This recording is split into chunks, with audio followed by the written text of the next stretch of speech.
আসসালামু আলাইকুম প্রিয় শিক্ষার্থীবৃন্দ, আশা করি সকলে ভালো আছো। 2024 সালের নতুন কারিকুলামের ইংরেজি নিয়ে আলোচনা করব। সকল অ্যাক্টিভিটি আমরা পর্যায়ক্রমে আলোচনা করে ভিডিও আপলোড দেব, যাতে তোমরা সহজে বুঝতে পারো এবং লিখতে পারো। পুরো ভিডিওটা যদি দেখো অবশ্যই বুঝতে পারবে। বুঝে থাকলে অবশ্যই সাবস্ক্রাইব এবং লাইক করতে ভুল করবে না। চলো ক্লাস শুরু করা যাক। Let's start the class. এখানে প্রথম প্রশ্নটি ছিল, the graph and the text are on the same topic, do you agree or disagree? Graph এবং টেক্সটটি একই বিষয়ের উপর, তুমি কি একমত নাকি একমত নও? এই প্রশ্নের উত্তরে আমরা লিখেছি, yes, both the text and the graph are on the same topic. হ্যাঁ, গ্রাফ এবং টেক্সটটি একই বিষয়ের উপর, দ্যাট ইজ অর্থাৎ related to female education in Bangladesh, অর্থাৎ বাংলাদেশের নারী শিক্ষার সাথে সম্পর্কিত। বি নম্বর প্রশ্নটি ছিল, how are the presentations of the texts different from each other? Explain with examples. Text দুটির উপস্থাপনা একটি থেকে আরেকটি কিভাবে ভিন্ন রকম, উদাহরণ সহ ব্যাখ্যা করো। তো এই প্রশ্নের উত্তরে আমরা লিখেছি, the graph presents the data visually with percentage and years in a clear, concise way, like 29% in 2011 and 42% in 2019.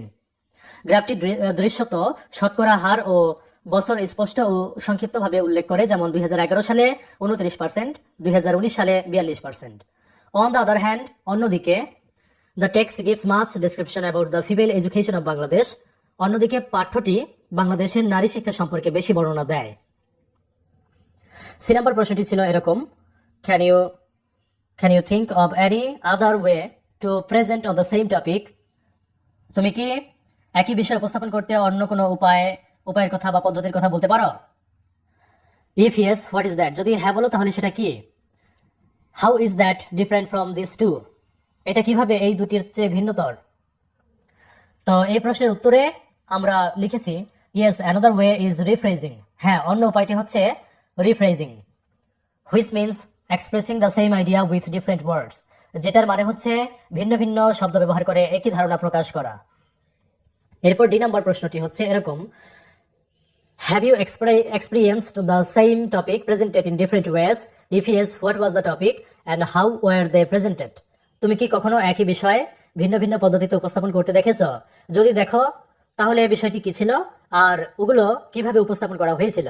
তো এই প্রশ্নের উত্তরে লিখেছি, yes, I have seen a graph on the number of internet users in Bangladesh.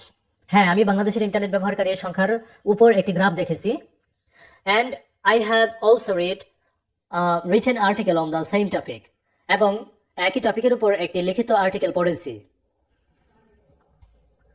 তারপর এই নম্বর প্রশ্নটি ছিল এরকম, do you think this skill of presenting a topic in different ways helps you to communicate better?